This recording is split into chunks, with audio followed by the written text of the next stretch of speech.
sometimes. And very simply, if you believe that business is built on relationships, you need to make building them your business. And people, the biggest problem, I'm sure you guys get this slack too, because I'm kind of preaching to the choir today, because a lot of us don't understand social media. We're talking about it's the freaking social media club, for crying out loud. We get it. Like, I can sit there and go, and he loves Twitter, and yay, and I'll walk out and everybody's happy, but you don't understand there's other people out there, weird people.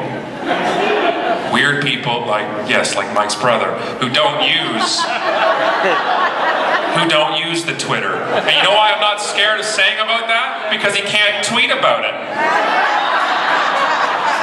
What are you going to do about it? You're going to go on Tweezer and tell people? You're going to tell your neighbor?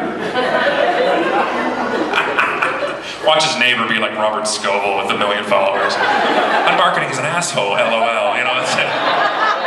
Damn it. So, that's the thing. The problem is, we kind of get too flighty when it comes to social media, right? We say things like this, like I just said. If you believe relationships are making business, build them. But it's fine to us, but we gotta be able to go back to our boss and say, I need 30 hours a week to build relationships. Get out of my office. People are being laid off. I need to tweet 25 hours a week out of my 40-something. Is that okay? I understand that, and we're going to talk a little more today of how to show it a little bit further down the road, but we understand we have to talk the language that the person we're trying to justify it to. We need to speak their language out there, and we're going to talk a little bit about that today. This is my fundamental, my world. I've been running our marketing for 8 years or so right now. This is why people do business. People do business with people they know, like, and trust.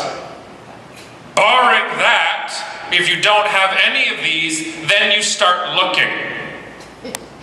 Sink that in for a second. If none of those qualify, then I'll start looking for you. I don't go to Google yet until I run out of that.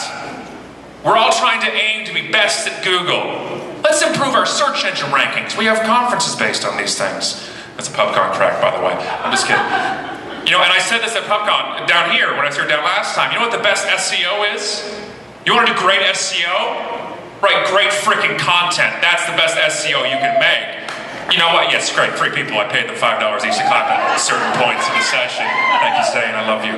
So, you know what I mean here? You know what's great for content and SEO is people linking to it, relevant places linking to yours, which deems yours relevant. Google, that's a smart thing. We're thinking about, how do we get around Google? How do we do it? How do we trick it? Stop it.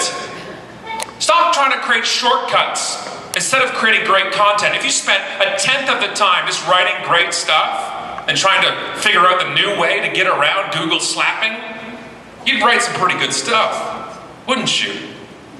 That's the point. I don't want to be better at being in the bottom category. I don't want to be better at where everybody's very price sensitive and highly competitive. I want to be the person people know, like, and trust when it comes to marketing, when it comes to social media, when it comes to community. So when somebody says, damn it, we don't know what we're doing it, who do we call? It's you. That's what we should be doing. And what are you doing to increase those 3 silos? Most companies, the answer is nothing. Nothing. That's what they're saying. So we have to look at that differently. I did a little test. My actual world, my marketing world, before social media came out and made us all, you know, fancy, and apparently we knew what we were talking about. I used to do a lot of, and I still do, some viral marketing type of stuff. By the way, if a video isn't viral because you want it to be viral, can we get that out of the way right now? Everybody else decides it's viral, you don't. I have people coming to me and saying, Scott, can you viral up our video? Like it's a verb. Like they send me this crappy video. Can you just make it viral? Just YouTube it. What? YouTube doesn't make a video good. The video makes the video good. The content makes it good. So I decided to go and sign up for 40 internet marketing newsletters. Remember, this is my background. I lived in internet marketing, spoken at their conferences, done their thing. I signed up for 40 as a test with a fake Gmail address. I wasn't stupid enough to use my own. For 6 months. I wanted to see how much content, because I believe that content and engagement and positioning sells. Do you know how much content I got? 40 newsletters, 6 months, and the average 1 week per newsletter? Take a guess. How much?